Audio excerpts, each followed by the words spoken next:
come in. Welcome. I am E.G. Marshall. Welcome to the sound of suspense. The voices of victims. The fear you can hear. For the next 52 minutes, we're going to take you into the world of mystery and murder. But mostly into the world of terrifying imagination. The story you're about to hear might be called a morality play.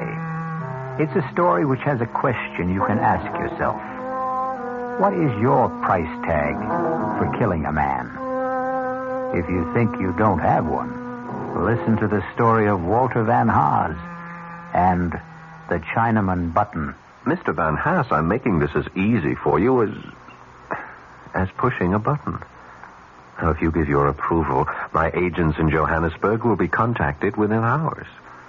The rest will be handled simply and with dispatch. My God, I really think you mean it. I really think you'd commit murder.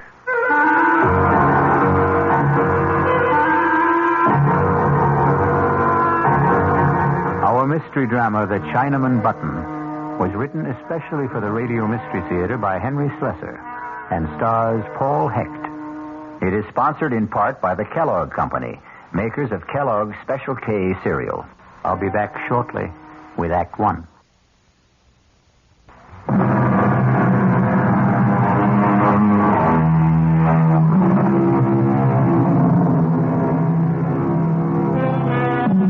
And now, Act One of The Chinaman Button. But it does not begin in China. It begins in New York City on the executive floor of a bustling advertising agency. Good morning, Mr. Fish. Good morning, Susan. How have you been? How is Hawaii? Oh, just great. Oh, you look perfect. My partner get in yet, or is he goofing off? Oh, no, Mr. Michaels is in his office. He's been there since 8 o'clock. Oh, don't give me that. I'll bet Lou hasn't been in the office before 10 since I went on vacation. Well, what do you know? There you are, just like Susan said. Hello, Phil. Welcome back. How do I look? Fat and sassy? 3 weeks in Hawaii. Luau every night. Plenty of rum and pineapple. I figured I gained 10 pounds. Well, it looks good on you, Phil. No kidding. What is this? What's the matter with you? I'm nice and brown. You're white as a sheet. You look terrible. Lou, are you sick or something? No, I'm okay. I'm fine. You look like you've been sleeping in the office or something. Well, let's hear it. There's some bad news, right? Something happened while I was away? Yeah, that's right. Something's happened, Phil, but it wasn't my fault, so help me. Okay, come on. Let's have it. We lost an account, Phil. Okay, so we lost an account. We lost the Brewster account. You want to tell me that again? I know it's real bad news, but I don't know how else to tell you. Brewster's definitely out. You want to tell me what you did wrong, Lou? Well, nothing, Phil. I swear It'll come out sooner or later. Phil, I had nothing to do with it. It started with a call from Charlie Edwards a week after you left. He wanted to talk to you. He said it was urgent. When I told him you weren't here, he hung up. Next thing I know, there's a letter from old man Brewster, the official 90-day notice of termination. But did you call Charlie? Well, sure, I called him. Only Charlie isn't the ad manager anymore. Charlie's got a new job. He was kicked upstairs. He's in customer relations, out of advertising completely. There's a new guy in charge. Lou, you know what you're telling me. You are telling me that our gross profit has been cut in half. You think I don't know that? I think I'd better sit down. The new ad manager's name is Walter Van Haas. $6 million in billing just like that? Charlie said the whole thing was his fault. Whose? Walter Van Haas, the new ad manager. Charlie says he started the whole thing, but I never got the full story. Charlie's been too busy in his new job to talk to me. Give me that phone. Yeah, sure, Phil. Charlie is not going to be too busy to talk to me. I haven't been kicking back $10,000 a year to Charlie for him not to talk to me.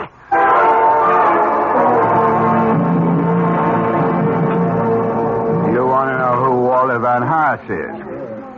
I'll tell you, Phil. He's a Boy Scout, and he won his merit badge for backstabbing. So Walter Van Haas is a backstabber. How did he get close enough to do the job? He's my assistant. He's been my assistant for like 8 months. How come I never knew him? Because that's the kind of guy Walter is. He keeps in the background. He's a mouse, Phil. A $200-a-week mouse. Only this mouse roared like a lion, right? 2 weeks ago, he came running into my office with a box full of invoices. It seems he was conducting a private investigation, Phil. Can you believe that guy? He was checking into all the supplier bills you guys sent over. He was actually checking out every engraver, every stat house, every printer, every artist bill.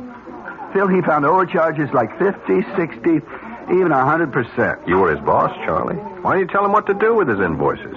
He thought I'd be shocked. He wanted us both to go to old man Brewster and expose your agency. That's when I did the only sensible thing. And what was that? I offered him part of my take. A third of it. Phil, he practically turned blue when I offered him that money. Him take a bribe, the Honorable Walter Van Haas. Are you kidding me? It could have been the whole 10,000, and it wouldn't have been enough. It was a matter of principle. You dig? No, I don't. He didn't tell Brewster about my offer. He wouldn't rat on me. That was part of his code, too. But he did tell the old man about the phony charges. I couldn't stop him. That's when I got booted upstairs, and you got booted out. And Mr. Walter Van Haas gets your job. He didn't even want to accept that. Can you believe it? Old man had to twist his arm to get him to accept it. And a $50-a-week raise. What is this guy, some kind of a fanatic? I don't know how to describe Walter. He's so square. He's so honest. I swear it's true. You couldn't budge this guy for $1 million. $1 million, $1 million. The great American words. The incantation of the American dream. Charlie, did you ever hear of the Chinaman button? The which? When you were a kid. Didn't anybody ever ask you about it? It's kind of a puzzle. I guess you could call it a moral dilemma. No, I never heard of it. What's a Chinaman button? It goes like this. Now, suppose you were told that by simply pressing a button, you could kill the Chinaman, thousands of miles away. A Chinaman whose fate meant nothing to you, no more than the fate of a fly on a table. And yet, by pushing this button, by sending just one anonymous Oriental to his death, you would receive $1 million. Tax-free. What would you do, Charlie? I don't know.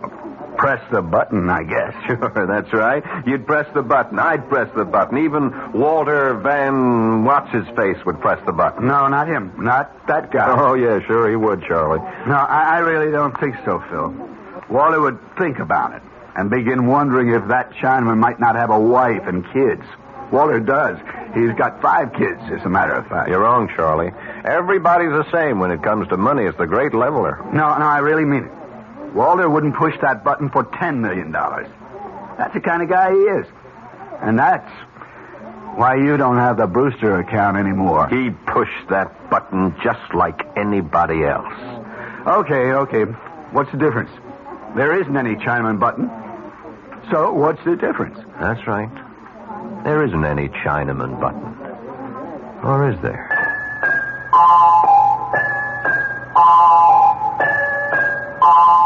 I don't get you, Phil. What's all this talk about a button? I didn't say there had to be a button, Lou.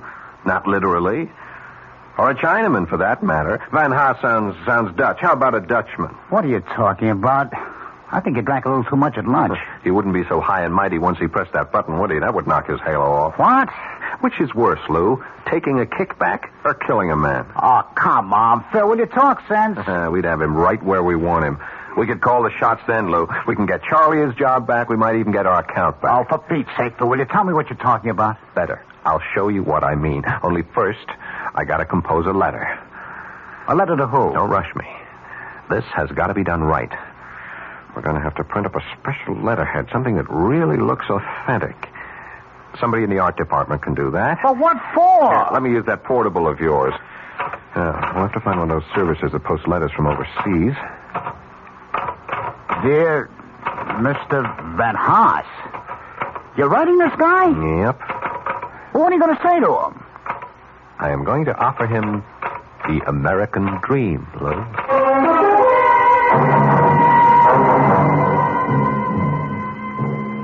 Millie? Oh, Walter, I didn't know you were home. I got here about 10 minutes ago. I was looking through the mail. How are you? Oh, all right. Tired as usual. Isn't it kind of chilly to be out here? Oh, I just had to get out of the house. Kids have been impossible all day. You know how hard it rained this morning. Yes, I know. Honey, did you see the letter? The one from South Africa? Oh, yeah, sure, I noticed it. Say the stance, will you? Peter wants it. Yeah, Millie, do you know what the letter's about? No, can't imagine. You don't know anyone in South Africa, do you? Of course not. But somebody there knows me. It's from some law firm. Look at the letterhead. Uh-huh. Dries Vertag and Berenbroek? What a name. It's Dutch, I guess. Dries Hartog and Berenbroek. 200 Commissioner Street, Johannesburg, South Africa. Read it, huh? Well, it says, Dear Mr. Van Haas, our firm is collecting data for record-keeping purposes concerning the surviving family of one of our clients. Would you be so good as to confirm the following facts?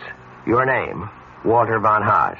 I can confirm that, all right. Well, go on. Read the rest. Your father's name, Benjamin Van Haas. Right again. Your mother's name, Sylvia Reach.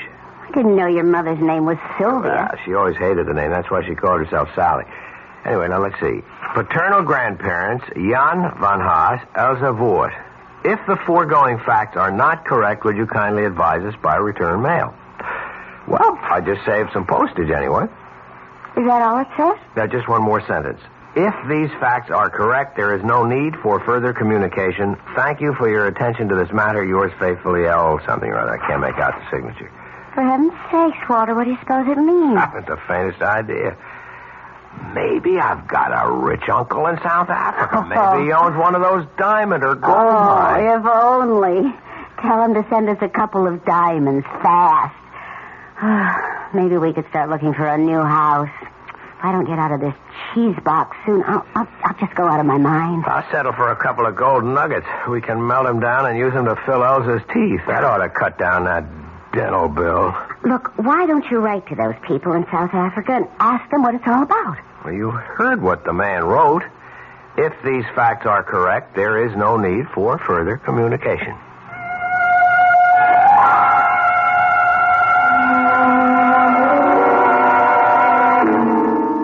Thank you for your attention to this matter. Faithfully yours, Scribble. How does that sound, Lou? Sounds like the real thing, Phil. Look at that letterhead. Is that perfect or is that perfect? Harry Twinner in the art department did it. Use the transfer type you just rub on the paper. You can't tell it from the real thing. Well, where'd you get the names from? Van Haas's family? I got them from Charlie Edwards, right out of the files at the Brewster Company. You really got it mailed from South Africa? Yeah, straight from Johannesburg. Airmail special delivery. Should have arrived by now. Phil, it's crazy. You're going to all that trouble just for a joke on the guy? It's not a joke. It's serious business. Hand me that phone. Yeah. What are you doing now? Hello, Brewster Company? Mr. Van Haas, please. My name is Thompson. Just tell Mr. Van Haas that I wish to speak to him in connection with South Africa. I'm sure he'll understand. Yeah, I'll wait. So, will you please tell me what you're doing? I'm going to make an appointment with this man, Lou. I'm going to make a deal with him. For the Chinaman button.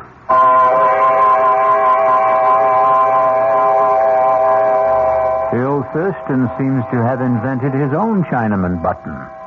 But will his improved model work? It all depends on Mr. Walter Van Haas. We'll return shortly with Act Two.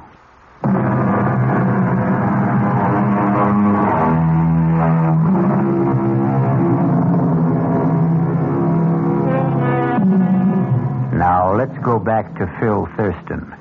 Or rather, let's go back to Mr. Thompson, since that's the name Mr. Thurston used to make his reservation at the Ebb Tide Restaurant in downtown Manhattan.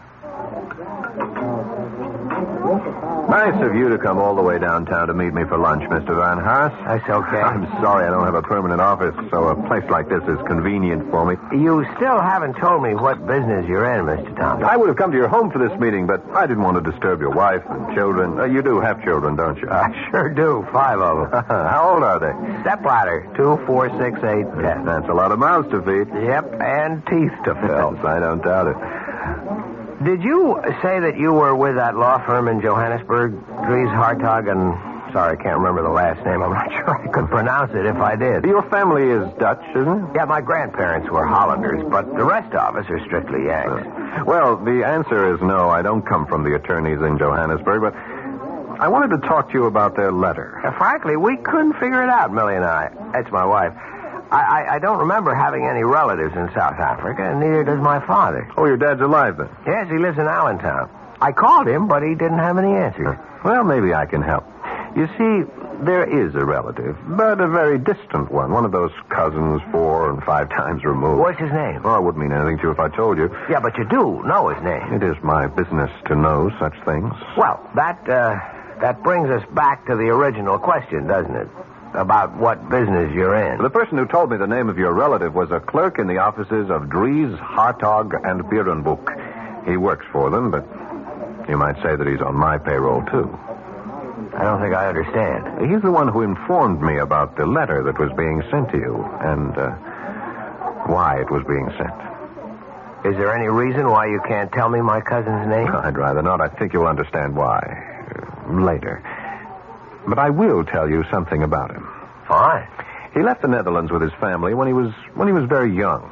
He's lived in South Africa since. He's in the diamond business. Well. He's a widower, he has no children, and he's rich. He is very, very rich. And at the moment, he has only one traceable heir. Wait a minute. You mean that I actually do have a rich uncle in South Africa? No, I said cousin. But that's incredible. I mean, Millie and I were kidding about it. We even said that he might be in the diamond business. Oh, he is, very much so. And are you saying that I'm his only heir? That's correct. Well, if there was the possibility of some kind of inheritance, why didn't the lawyer say so? Simple enough. There was nothing to say. What? The attorneys were only performing a routine function, putting the gentleman's will in good order. Undoubtedly, they'll have to redraw the will sooner or later in favor of a closer relation, such as a new wife. A wife? You see, this rich cousin of yours is only 41 and in excellent health. How old are you, Mr. Van Haas? 43. So that's all there was to it, just a routine inquiry. At the moment, that's all there is to it. Well, I'm not surprised. I never did believe you get something for nothing in this world. I said at the moment. What do you mean? Mr. Van Haas, you don't know this man in South Africa. You don't know the first thing about him. In fact, he means nothing at all to you. I guess so. And the only way he could mean something to you is by dying, isn't that right? Well, that's a rough way of putting it, but if you mean that he won't benefit me until his death, I guess that's obvious. Now, what if I told you that this man will be dead in 2 or 3 days, and that his entire estate will be yours? I thought you said he was healthy. Well, I'm just asking how you would feel. Sorry for the guy, I suppose. Sorry about a man you don't know? Well, he's a human being. I see. Mr. Van Haas, did you read the newspaper this morning? Yes, I did. You looked at the obituary page? Yeah, briefly. Did you feel sorry for all the people whose death was reported? Did you feel any real sorrow for them? No, I can't say I felt sorrow. Because they were all strangers, weren't they? All right, Mr. Thompson, I'm a human being, too, and I guess if I got a letter from Dries, Hartog, and whatever telling me that I was rich, I wouldn't go into mourning. I'd probably go out and celebrate. If you saw my kids' dental bills, you'd understand. But I do understand. Believe me, I understand very well. That's why I wanted to see you, to suggest arranging that happy event without the slightest trouble on your part, without any obligation until you're completely satisfied. What the devil does that mean? All you have to do is say yes. Just that one word, and your dream will come true. Yes, to what? Now, in a short time, you'll receive another letter from Johannesburg informing you of the sad news that your cousin, Mr. Well, I still won't reveal his name. Let him remain anonymous. That'll make your decision a great deal easier, I'm sure. What decision? The decision to inherit his estate. Now, hold it just a minute. Are you talking about... Please, keep your voice down. Mr. Van Haas, I'm making this as easy for you as pushing a button. If you give your approval, my agents in Johannesburg will be contacted within hours. The rest will be handled simply and with dispatch. All you'll have to do is wait for official notification of your inheritance. When the money arrives, of course, I'll expect payment in the amount of 50% of the total. By our calculations, I'd say that total should be just about $1 million. Good Lord, I really think that... I think you mean it. I think you really do. I know you have scruples, Mr. Van Haas, but I also think you have common sense. Listen, Mr. Thompson, if that's your name... Yes, of course, you're quite right. It isn't. But it's the name you'll use to get in touch with me. I'm not getting in touch with you because I can give you your answer right now. It is no. Oh, don't be so hasty. I never heard such a filthy proposition in my entire life. Look, if the percentage is the problem, we can discuss it. Our organization has been known to be flexible about such Money things. has nothing to do with it. We could base our agreement on a sliding scale. That is, we would take 50% of any inherited amount up to and including $1 million. Anything after that, our percentage would be 40%. Does that sound more attractive? You talk about it like it was some kind of a simple business deal. But it is. Especially simple for you. A very clean, very uncomplicated deal. You do nothing at all, Mr. Van Haas. Can I make you understand that? You won't be connected to your cousin's death in any way. In fact, our agents are so expert at what they do, it's almost certainly going to be called an accident. Believe me, we've never had the slightest bit of trouble in the past. You heard my answer, Mr. Thompson. Now, if you'll excuse me... You haven't had your lunch yet. My appetite is gone. Van Haas. What? I'm sorry. Perhaps I put the whole thing to you too bluntly. I shouldn't have expected a man like yourself to agree immediately. Or ever. All right. Maybe you'll never agree. But at least give yourself some time to think it over. I don't need any time. Just 12 hours. 12 hours, that's all I'm talking about. Now, if you change your mind any time during the next 12 hours, you can reach me at the Florentine Hotel on 51st Street. Hey, did you get that name? I don't need to remember it, Mr. Thompson. I'd like to forget your name, too, in this whole conversation. I'll be at the Florentine Hotel between 8 o'clock and midnight tonight. Don't call me after 12, my sleeping habits, you understand? I don't see how you can sleep at all, Mr. Thompson. You'd be amazed at how well rich men sleep. Well, you can go to bed early tonight. Don't wait up for my call because there won't be one. Goodbye. So long, Walter. I'll be hearing from you.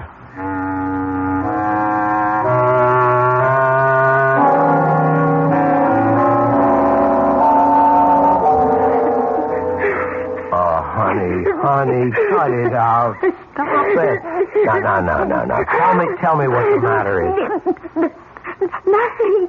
It's nothing. It's got to be something, Millie. Are the kids okay? Yes, they're all right. Pretty quiet in the playroom. Well, that's because I packed the twins off to Mother. They were getting out of hand, Walter. I just couldn't stand it anymore. Okay, fine. And I'm sure your mother is delighted. No, she isn't. Maybe she used to be when she was younger, but she's getting too old for that sort of thing now.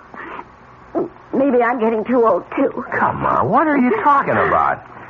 I'm 41 years old, Walter. Sometimes I feel like 141. You know what's wrong with you? You're not eating right. You're eating like a bird these days. Well, that's practically all I can afford to buy these days. Bird food. I didn't mean that, Walter. Honest, I didn't. I know you didn't. I know it. Look, honey, I wish you'd see Dr. Julian and have him check you over.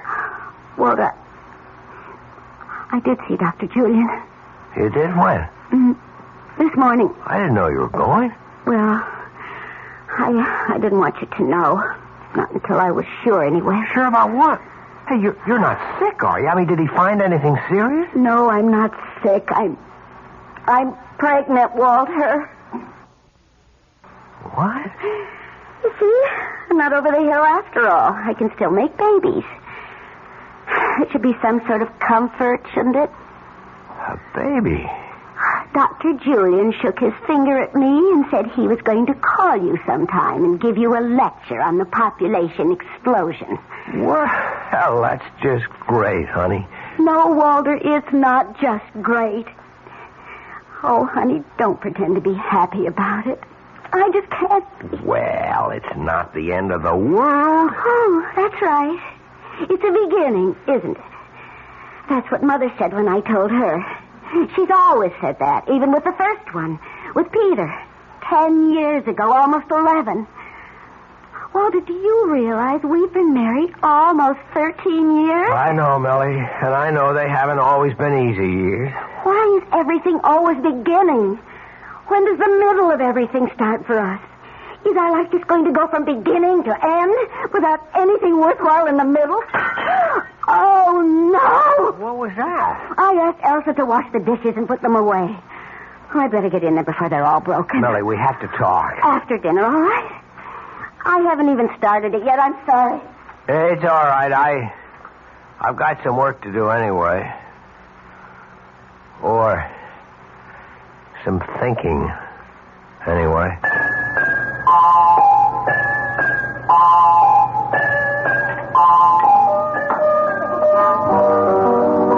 That's right, Charlie. I'm staying downtown tonight. Ah, you got something going for you, Phil? You might say that. Oh, you bachelors really have a good life.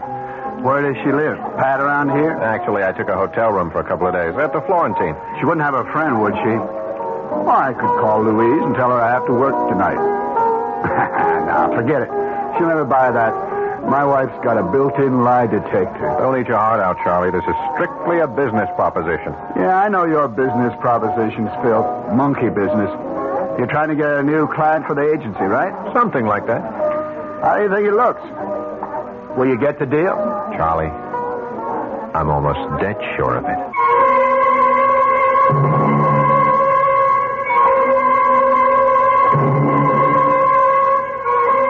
Will Walter Van Haas press the Chinaman button? Would you press it? To make $1 million?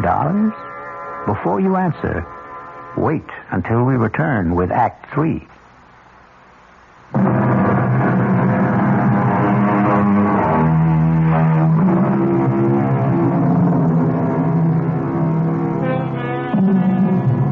Now let's pay a visit to the Florentine Hotel. It's a posh little hotel with all the conveniences. And in room 610, there's a gentleman registered under the name of Thompson.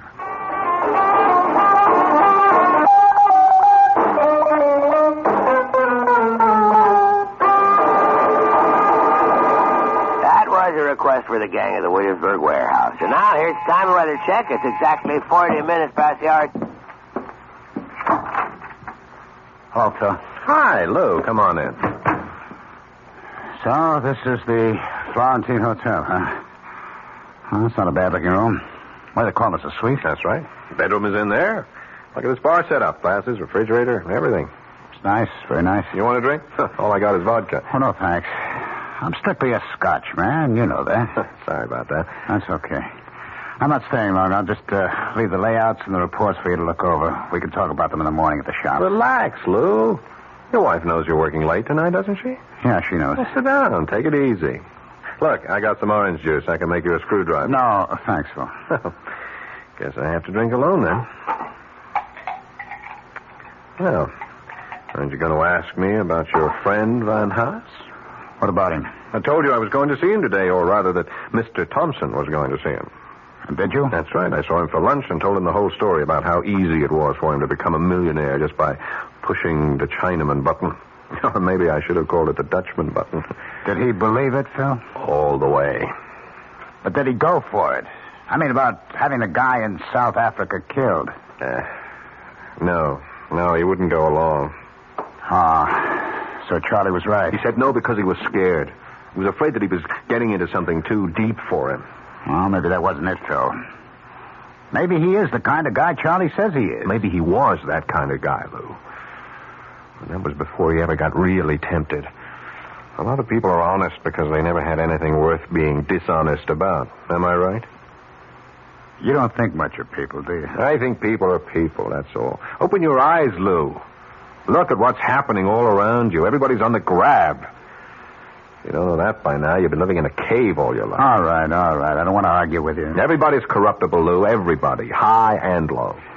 Yeah, it sure looks like it these days. These days, old days, any days. We're just hearing more about it now. That's the only difference. But there are limits, Phil. I mean, like what you offered Van Haas. Well, let's face it, you were talking about murder. Maybe that's the word that came to his mind, too. But when he thinks it over, he'll give it a different name. He'll come to the conclusion that all I was talking about was pushing a button.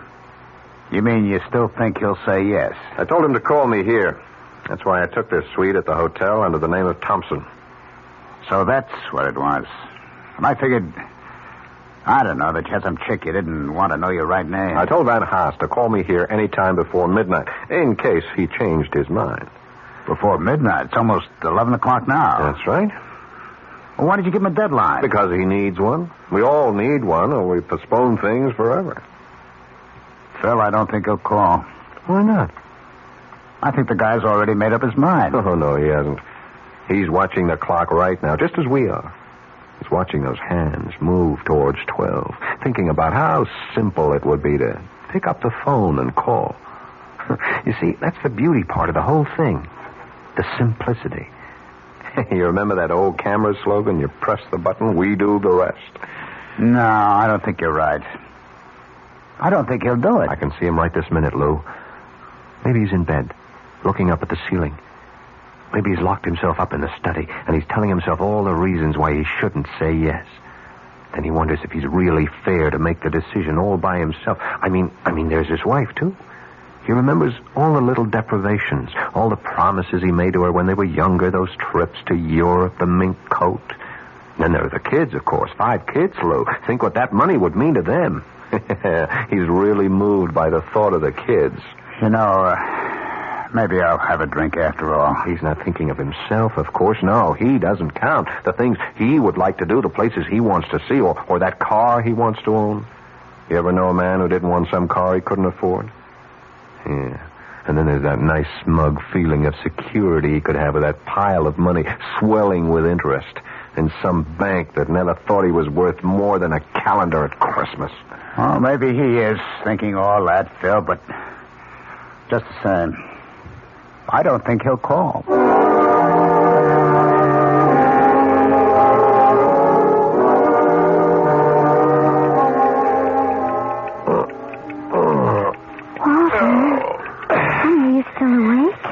Yeah.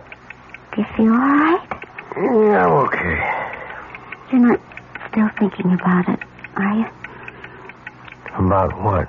About, the baby. Oh, no, Millie. I wasn't thinking about the baby. Go back to sleep, honey. Well, I'm less than 2 months gone, honey. If you're really upset about... Stop that kind of talk. Well, I just thought... Well, there are alternatives. I'm sick of hearing about that alternative. I heard about it the last time you were pregnant, remember? Sorry. I know you're worried about money. I know all the debts we have. We'll get along. Honey, you're not angry with me. No, I'm not angry. I'm just restless. I've got business worries. Can't turn my mind off. Why don't you read a while? The light will keep you awake. I'll go to the living room. Walter? Yep. I love you. I love you too, Millie. Listen to that clock. Why do cheap clocks have to tick so loud? Yeah, we've got to get ourselves an electric one, maybe one of those digital clocks. Darling, they cost money. Yes. What doesn't?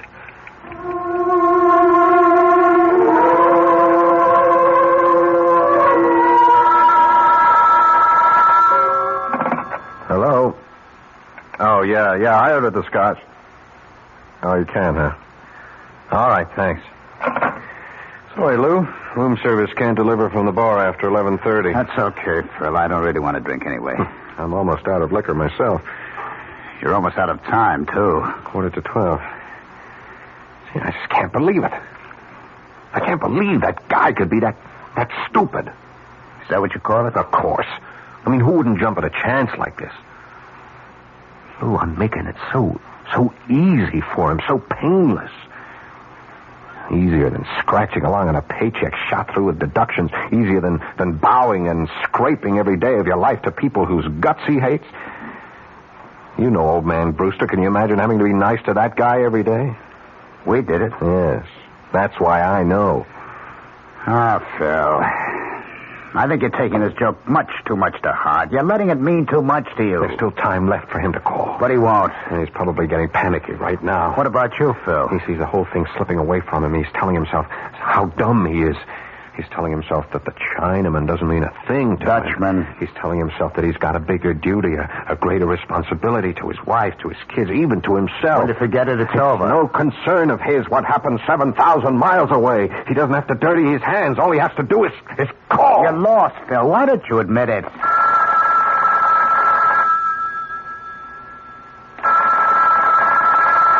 Aren't you going to answer it? Sure.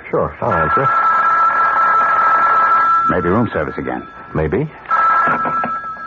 Hello? Mr. Thompson, this is Walter von Haas.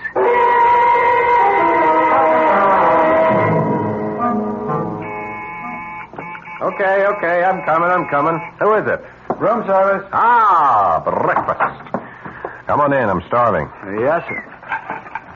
Are you sure those scrambled eggs are hot? They tasted like rubber yesterday morning. They should be all right, sir. Yeah, well, you tell the chef he'll hear from me if they aren't. Yes, sir. Will you sign right here, sir? Okay. There we are. Thank you.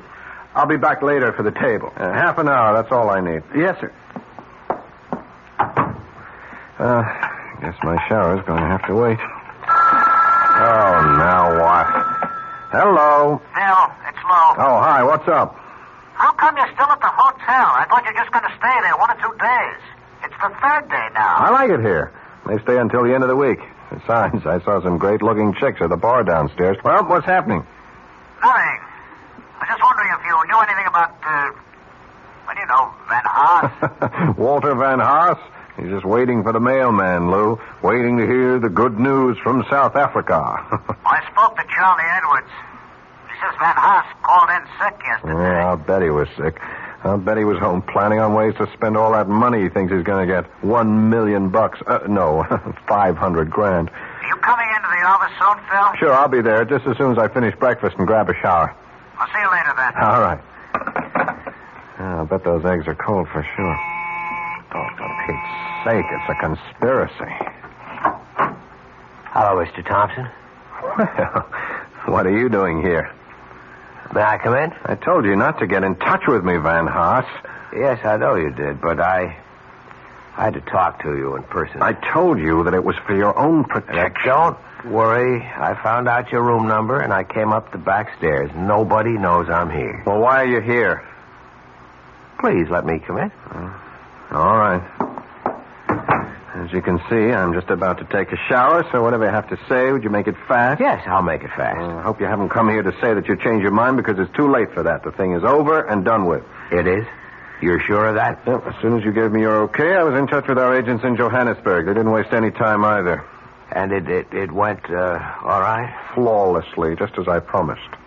Now, all you have to do is wait. Yes, I see.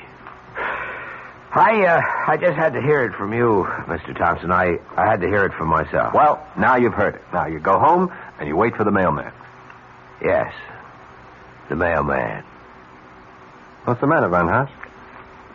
You look strange. You feel all right? Oh, yes, I feel fine. Truth is, I never felt better in my life. Good. I'm glad to hear it. I feel a lot different than I felt 2 days ago. I can't tell you what a torture it was for me to make that phone call to you. Absolute torture. But after I hung up, I felt as light as a feather. You did, huh? Yeah, felt fine. It felt wonderful. Even though I got myself involved in killing a man. It's funny, isn't it? It was easy, wasn't it? Just like I said it would be. Yes, that's the word. I never knew anything could be that easy. Changed me, Mr. Thompson. I saw how stupid I'd been all my life, how stupid most of us are, to waste the one life we're given. I owe you a lot. Well, if you came to say thanks, you're welcome. Now, if you'll excuse I me... felt like a giant. I felt there was nothing I couldn't do. I was a coward before, a weakling. But you showed me a better way. Okay. Would you go home now, Mr. Van Haas? The less we see of each other, the better. Now, when the money arrives, I'll be in touch with you about my 50%. Yes, your 50%. That's really what I wanted to discuss, Mr. Thompson. Tell me, does this fireplace work, or is it just for show? I really wouldn't know. But I see that they have all the implements. What are you doing with that poker? Van Haas, are you crazy? Sorry, Mr. Thompson, but 100% is so much better. I thought I'd have to bring a hammer or something, but a poker was so much better. Now, into the bathroom, Mr. Thompson. Up into the shower. Yeah. What a shame that you slipped in the tub, Mr. Thompson. What a terrible shame. Now I have to go home to wait for the mailman.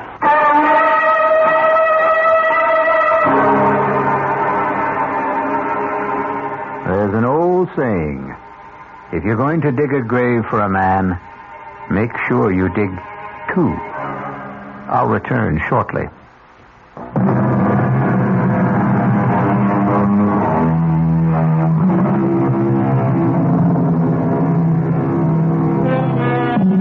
Ready for an instructive statement?